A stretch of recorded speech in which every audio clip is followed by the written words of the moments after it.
Hello students, स्वागत है आप सबों का। तो आज के वीडियो में हम लोग देखेंगे क्लास 12 का जो चैप्टर 2 है सॉल्यूशन, ठीक है, उससे 10 very very important objective question. तो इस वीडियो को आप लोग शुरू से लेकर अंत तक देखिएगा क्योंकि इसमें हर एक क्वेश्चन को अच्छे से डील किया गया है, ठीक है, फुल एक्सप्लेनेशन के साथ। और इस वीडियो को अपने यार दोस्तों के साथ शेयर कर दीजिएगा, ठीक है। तो हम लोग वीडियो की शुरुआत करते हैं। सबसे पहला क्वेश्चन क्या है देखते हैं। सबसे पहला क्वेश्चन है the van't Hoff factor of CnO3 whole two, calcium nitrate का भांट ऑफ फैक्टर पूछा है, ठीक है। तो जहां भी आप लोग को भांट ऑफ फैक्टर से रिलेटेड क्वेश्चन पूछेगा तो सबसे पहले जो सब्सटेंस दिया रहेगा उसको तोड़िएगा क्योंकि पानी में डालने पर टूटता है। तो कैल्शियम नाइट्रेट को जो हम लोग तोड़ेंगे तो Ca2 प्लस और 2NO3 माइनस, ठीक है, इस तरह से टूटेगा।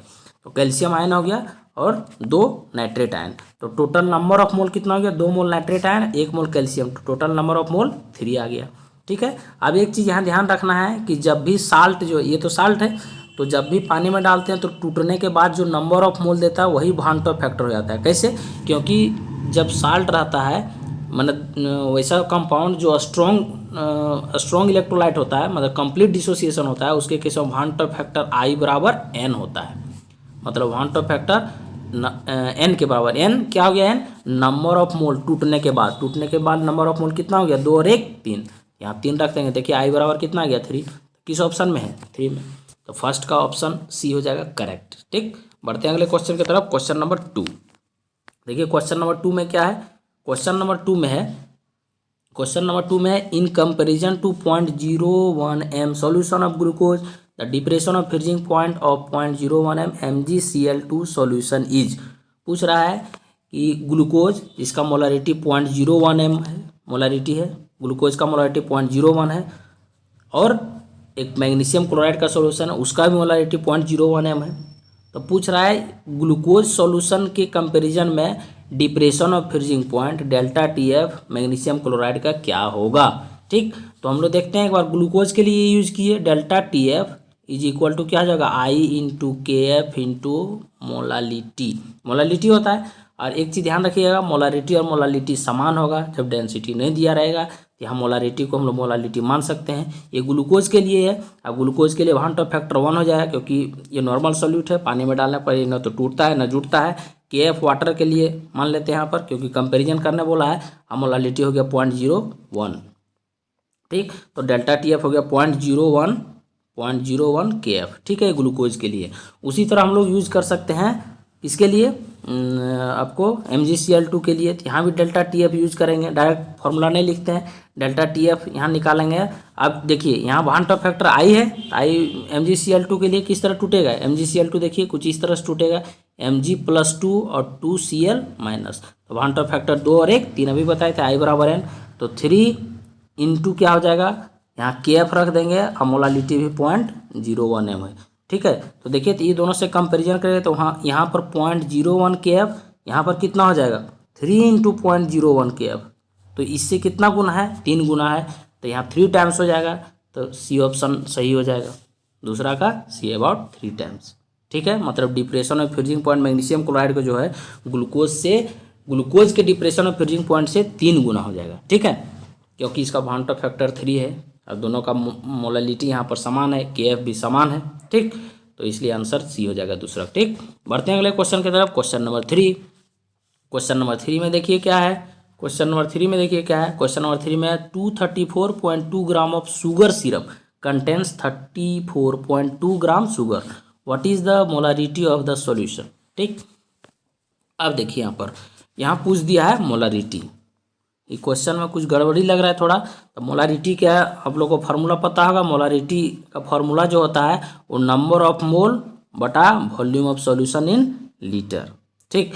यहाँ वॉल्यूम दिया हुआ नहीं है, तो यहाँ एक भी चीज़ ये भी बोल सकते हैं कि मोलारिटी और मोलालिटी समान होता है जब हम लोग को डेंसिटी ऑफ सॉल्यूशन नहीं दिया रहे, ठीक है। तो यहाँ पर हम लोग मोलालिटी निकाल देते हैं, जो मोलालिटी होगा वही मोलारिटी भी होगा, ठीक। तो यहाँ पर सब हम लोग मोलालिटी निकाल सकते हैं। मोलालिटी क्या हो जाएगा, number of mole by mass of, number of mole of solute by mass of solvent in kg, ठीक। तो नंबर ऑफ मोल सबसे पहले निकाल लीजिए। देखिए given mass by molar mass, तो यहाँ पर देखिए जिसका मास कम हो जाएगा सॉल्यूट, तो यहाँ मास दिया हुआ है तो इसका मोल निकाल लीजिए सबसे पहले 34.2, और शुगर का मोलर मास होता है 342। यहाँ से जब डिवाइड करेंगे तो 10 आ जाएगा, मतलब 0.1, ये हो जाएगा number of mole of sugar. अब हम लोग को चाहिए मास ऑफ सॉल्वेंट। तो देखिए ये सॉल्यूशन हो गया 234.2, इसमें से 34.2 घटा देंगे सॉल्यूट को तो सॉल्वेंट आ जाएगा। तो घटाएंगे तो यहाँ से साफ पता चल रहा है 34.2 घटाएंगे तो 200 आ जाएगा। मास ऑफ वो सॉल्वेंट आ जाएगा 200 ग्राम। अब यहाँ से मोलालिटी हम लोग निकाल सकते हैं। देखिए 0.1 हो गया नंबर ऑफ मोल। अब मास ऑफ सॉल्वेंट 200 ग्राम है तो इसको केजी में चेंज करना है तो 1000 से यहाँ गुना कर दीजिए। इसको डिवाइड करेंगे तो ऊपर चला जाएगा, यहाँ कट गया 200 गुना 5 1000 से। अब 5 × 0.1 आ जाएगा तो 0.5। किस ऑप्शन में 0.5? यहाँ पर जो है किसी ऑप्शन में नहीं लगता, यहाँ गड़बड़ी है। ये में 0.1 की जगह 0.5 होना चाहिए। ठीक है, तो यहाँ पर मोलालिटी कितना हो जाएगा 0.5। डेंसिटी नहीं दिया हुआ है तो मोलारिटी भी क्या हो जाएगा 0.5 ही हो जाएगा। ठीक है, इसलिए तीसरा का ऑप्शन नंबर 1 करेक्ट कर लिए। यहाँ हो सकता है गलत हो गया होगा, 0.1 की जगह यहाँ क्या जगह 0.5। ठीक, बढ़ते हैं अगले क्वेश्चन की तरफ। Question number 4। क्वेश्चन नंबर 4 में देखिए क्या है। क्वेश्चन नंबर 4 में है relative lowering in vapour pressure of solution is equal to. ये तो है क्या है, Raoult's law of relative lowering vapour pressure. ये आप लोग को आना चाहिए। देखिए इसका स्टेटमेंट ये delta P by P naught is equal to mole fraction of solute. यही है Raoult's law of relative lowering of vapour pressure. तो delta P by P naught इसी को बोलते हैं relative lowering of vapour pressure. Delta P हो गया lowering of vapour pressure, P naught हो गया vapour pressure of pure solvent. तो ये किसके बराबर हो रहा है, मोल फ्रैक्शन ऑफ सॉल्यूट। ठीक है, तो यहाँ पर 4 का ऑप्शन नंबर सी सही हो जाएगा। ठीक, बढ़ते हैं अगले क्वेश्चन के तरफ। Question number 5। क्वेश्चन नंबर 5 में देखिए क्या है। क्वेश्चन नंबर 5 में है a molar solution is one that contains 1 mole of solute in. एकदम आसान क्वेश्चन है। मोलर सॉल्यूशन मतलब मोलालिटी के बारे में बोल रहा है। तो मोलालिटी किसको बोलते हैं, अभी बताए थे, number of mole of solute व mass of solvent in kg. तो मोलर सॉल्यूशन, कहीं मोलर सॉल्यूशन बोलेगा मतलब मोलालिटी 1 मोलर सॉल्यूशन या सिर्फ मोलर सॉल्यूशन बोल दिया तो उस सॉल्यूशन के बारे में बोल रहे हैं जिसका मोलालिटी 1 हो। और आप लोग पता है 1 मोलर सॉल्यूशन मतलब 1 mole of solute dissolve in 1 kg of solvent या 1000 ग्राम ऑफ सॉल्वेंट। तब 5 में देखिए 1000 ग्राम ऑफ सॉल्वेंट किस में, ए में, तो 5 का ऑप्शन नंबर ए करेक्ट हो जाएगा। ठीक, बढ़ते हैं अगले क्वेश्चन की तरफ। Question number 6। क्वेश्चन नंबर 6 में देखिए क्या है। क्वेश्चन नंबर 6 में क्या है, क्वेश्चन नंबर 6 में है, देखिए क्वेश्चन नंबर 6 में which of the following is a property of ideal solution. ठीक है, तो आप लोग पढ़े होंगे आइडियल और नॉन आइडियल सॉल्यूशन। तो आइडियल सॉल्यूशन उसको बोलते हैं जो रॉल्स लॉ को फॉलो करता हो, और जो रॉल्स लॉ को फॉलो नहीं करता है उसको बोलते हैं नॉन आइडियल सॉल्यूशन। तो यहाँ पर बोला है कि प्रॉपर्टी क्या होगा आइडियल सॉल्यूशन का, तो ओबे रॉल्स लॉ, ओबे मतलब पालन करना, रॉल्स लॉ को फॉलो करता है। तो 6 का ऑप्शन नंबर ये क्या हो जाएगा करेक्ट। यहीं पूछ देता कि property of non ideal solution तो does not obey Raoult's law, B हो जाता आंसर। ठीक है, तो 6 का ऑप्शन नंबर ये करेक्ट हो जाएगा। बढ़ते अगले क्वेश्चन की तरफ। Question number 7। क्वेश्चन नंबर 7 देखिए क्या है। क्वेश्चन नंबर 7 है by osmosis semi permeable membrane allow to pass. ये बहुत अच्छे तरीके से ध्यान रखना है कि ऑस्मोसिस जो होता है, आप लोग पढ़ेंगे ऑस्मोसिस, ठीक है, बीच में सेमी परमिएबल मेम्ब्रेन रहता है।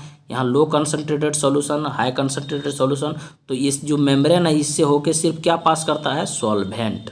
याद रखिए कि सेमी परमिएबल मेम्ब्रेन वैसा मेम्ब्रेन है जिससे होकर सिर्फ सॉल्वेंट पार्टिकल पास करेगा, सॉल्यूट पास नहीं करेगा। ठीक है, तो यहाँ पर देखिए क्या किसको अलाउ करेगा semi permeable membrane, solvent molecules को। तो 7 का ऑप्शन नंबर बी क्या हो जाएगा करेक्ट। ठीक है, बढ़ते हैं अगले क्वेश्चन की तरफ। क्वेश्चन नंबर 8 जो कि जैक 2022 में भी पूछ चुका है। क्वेश्चन नंबर 8 देखिए qualitative properties of the solution depends on. तो आप लोग पढ़े होंगे क्वालिटेटिव प्रॉपर्टी का definition, properties of solution which depends on the number of solute particle present in the solution. तो नंबर ऑफ सॉल्यूट पार्टिकल कहाँ है, सी में, तो ऑप्शन नंबर सी करेक्ट हो जाएगा। 8 का ऑप्शन नंबर सी। ठीक है, तो आप लोग डिफिनीशन को भी अच्छे तरीके से पढ़ लिए क्योंकि डिफिनीशन से भी क्वेश्चन पूछ देता है। ठीक ना, बढ़ते हैं अगले क्वेश्चन की तरफ। Question number 9।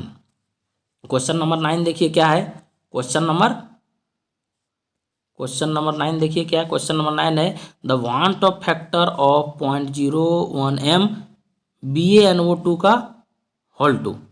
ठीक है, बेरियम डाई नाइट्राइट। ठीक, सॉल्यूशन इज इतना है। तो वांट ऑफ फैक्टर यहाँ पर दिया हुआ है 2.74। The degree of dissociation is, degree of dissociation पूछ दिया है, मतलब डिग्री ऑफ डिसोसिएशन किसको बोलते हैं, अल्फा को। ठीक, तो देखिए यहाँ भी साल्ट दिया हुआ है। अब साल्ट दिया हुआ है, वांटो फैक्टर दिया, अल्फा पूछ दिया है, तो आपको आना चाहिए कि जहाँ पर टूटता है, मतलब जहाँ कोई इलेक्ट्रोलाइट रहता है, वहाँ पर जो आई निकालने का फार्मूला होता है, आई इज इक्वल टू होता है 1 minus alpha plus n alpha. ठीक है, 1 minus alpha plus n alpha. N अभी बताए थे कि टूटने के बाद नंबर ऑफ मोल है। तो देखिए तो आई कितना दिया हुआ है, आई दिया हुआ है 2.74। ठीक है, 1 माइनस अल्फा। अब बेरियम नाइट्राइड को तोड़ेंगे तो अभी देखिए Ba2 प्लस और 2NO2 माइनस। ठीक, तो 2 और 1 3 मोल। यहाँ पर देखिए 3 अल्फा हो जाएगा, 3 अल्फा हो जाएगा। तो यहाँ पर जब करेंगे तो यहाँ पर घटाएंगे इसको, 1 प्लस 2 अल्फा। अब एक जरा और देखिए यहाँ पर हम लोग लिख सकते हैं 2.74 is equal to 1 plus 2 alpha, ऐसे लिख सकते हैं। 1 इधर जाएगा तो कितना बच जाएगा, 2.74 में इधर जाएगा 1, तो 1.74, 1.74 बराबर 2 अल्फा, और अल्फा बराबर हो जाएगा 1.74 बटा 2। यहाँ जब भाग करेंगे 2 8 16 और 2 सते 14, 87 है, मतलब 87%। 9 का ऑप्शन नंबर बी क्या हो जाएगा, करेक्ट हो जाएगा। ठीक है, बढ़ते हैं अगले क्वेश्चन की तरफ। Question number 10। क्वेश्चन नंबर 10 में देखिए क्या है, क्वेश्चन नंबर 10 में है ए 5% solution of cane sugar, cane sugar वही C12H22 मोलिकुलर वेट दिया हुआ है, is isotonic with 1% solution of substance x, the molecular weight of x. ठीक है, तो आइसोटोनिक सॉल्यूशन आप लोग आना चाहिए। आइसोटोनिक सॉल्यूशन उस दो सॉल्यूशन को बोलते हैं जिसका ऑस्मोटिक प्रेशर आपस में बराबर हो। ऑस्मोटिक प्रेशर को पाई से डिनोट करते हैं, मतलब पाई 1 बराबर पाई 2। आइसोटोनिक सॉल्यूशन में यही होना चाहिए। अब पाई इक्वल टू CRT होता है, पता है आप लोगों को। तो यहाँ पर एक सॉल्यूशन का मतलब C1R बराबर C2R अब टेम्परेचर दोनों का कांस्टेंट माना जाता है, क्योंकि एक पार्टिकुलर टेम्परेचर पर दो सॉल्यूशन का ऑस्मोटिक प्रेशर बराबर होता है। तो यहाँ हम लोग बोल सकते हैं C1 बराबर C2। तो पाई 1 बराबर पाई 2, अगर दी टेम्परेचर बराबर है तो हम लोग बोल सकते हैं वैसा दो सॉल्यूशन जिसका कंसंट्रेशन आपस में बराबर है, उसको हम लोग आइसोटोनिक सॉल्यूशन बोलते हैं। अब देखिए कंसंट्रेशन इक्वल टू होता है, कंसंट्रेशन में मोलरिटी बराबर होता है, तो हम लोग यहाँ तोड़ सकते हैं N1/V1 इक्वल टू N2/V2। ठीक, तो यहाँ पर देखिए अब N1 मतलब नंबर ऑफ मोल, तो देखिए 5% है, तो यहाँ पर देना चाहिए थोड़ा कि W/V या V/V ऐसे करके। यहाँ नहीं दिया रहेगा तो इस तरह के क्वेश्चन आप लोगों को ध्यान रखना, W/V दिया हुआ है, mass by volume, mass volume percentage पढ़े होंगे। तो यहाँ पर देखिए 5, यहाँ मोल में चेंज करेंगे 5%, 5/100 करेंगे, और यहाँ मोलिकुलर वेट कैन शुगर का 342। ठीक है, देखिए यही फॉर्मूला में रख रहे हैं। अब यहाँ पर देखिए नंबर ऑफ मोल करेंगे, 1% है तो 1, यहाँ मोलिकुलर वेट नहीं दिया हुआ है तो मान लेते हैं मोलिकुलर वेट mx का है, तो और यहाँ पर 101% है तो 100 कट जाएगा। अब देखिए तो mx इधर करेंगे तो 342 उधर जाएगा, क्रॉस मल्टीप्लिकेशन करेंगे तो 342/5। तो देखिए तो 342/5 करेंगे जब 342/5 तो कितना आ जाएगा, देखिए तो 5 छक 30 और 25 8 40, 5 चौक 20। ठीक है, तो 68.4 ग्राम पर मोल। ठीक है, मोलिकुलर वेट है तो 10th का ऑप्शन नंबर ये क्या आ जाएगा, करेक्ट हो जाएगा। तो इस तरह से आप लोग जो है क्वेश्चन को और प्रैक्टिस कीजिएगा।